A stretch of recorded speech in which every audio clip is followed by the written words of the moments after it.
మహారాష్ట్రలో పొత్తుల ఇష్యూపై సీఎం దేవేంద్ర ఫడ్నవీస్ తీవ్ర ఆగ్రహాన్ని వ్యక్తం చేశారు. తాజాగా ఏం జరిగిందంటే డిసెంబర్లో అక్కడ అంబర్నాథ్ అండ్ అకోలా ఈ రెండు మున్సిపాలిటీల్లో ఎన్నికలు జరిగాయి. ఈ ఎన్నికల్లో ఏ పార్టీకి పూర్తి మెజారిటీ రాలేదు, కానీ బీజేపీ సింగిల్ లార్జెస్ట్ పార్టీగా అవతరించింది. దీంతో ఆ ఎన్నికల్లో ఎవరితోనో ఒకరితో పొత్తు పెట్టుకోకపోతే అధికారాన్ని చేపట్టలేని పొజిషన్లో ఉన్న సమయంలోనే స్థానిక బీజేపీ నాయకులు ఈ పొత్తుల విషయంలో కాంగ్రెస్తో పొత్తు పెట్టుకున్నారు. అంబర్నాథ్ అనే మున్సిపాలిటీలో స్థానిక కాంగ్రెస్ నాయకులతో పొత్తు పెట్టుకున్నారు. అదే సమయంలో అకోలా మున్సిపల్ ఎన్నికల్లో స్థానిక ఎంఐఎం పార్టీ నాయకులతో వీళ్ళు పొత్తు పెట్టుకున్నారు. ఈ విషయం కాస్త సీఎం దేవేంద్ర ఫడ్నవీస్ దృష్టికి వచ్చింది. దీంతో ఆయన తీవ్ర ఆగ్రహాన్ని వ్యక్తం చేశారు. మీరు అధికారాన్ని చేపట్టకపోయినా పర్వాలేదు, కానీ ఈ విధంగా నీచ పొత్తులకు మీరు తెర తీయవద్దు. ఇది పార్టీ ప్రతిష్టను పూర్తిగా దిగజార్చే విధంగా ఉంది, కాబట్టి ఖచ్చితంగా మీపై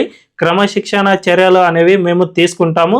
దీనిపై సమగ్ర విచారణ జరిపి బాధ్యులు ఎవరైనా ఉన్నారు అంటే వాళ్ళను గుర్తించి వెంటనే పార్టీ నుంచి సస్పెండ్ చేస్తామనే విధంగా ఆయన తీవ్ర ఆగ్రహాన్ని వ్యక్తం చేశారు. దీన్ని బట్టి చూసుకుంటే కమలం పార్టీ విలువల కోసం ఎంత ప్రాధాన్యత ఇస్తుందో అర్థం చేసుకోవచ్చు.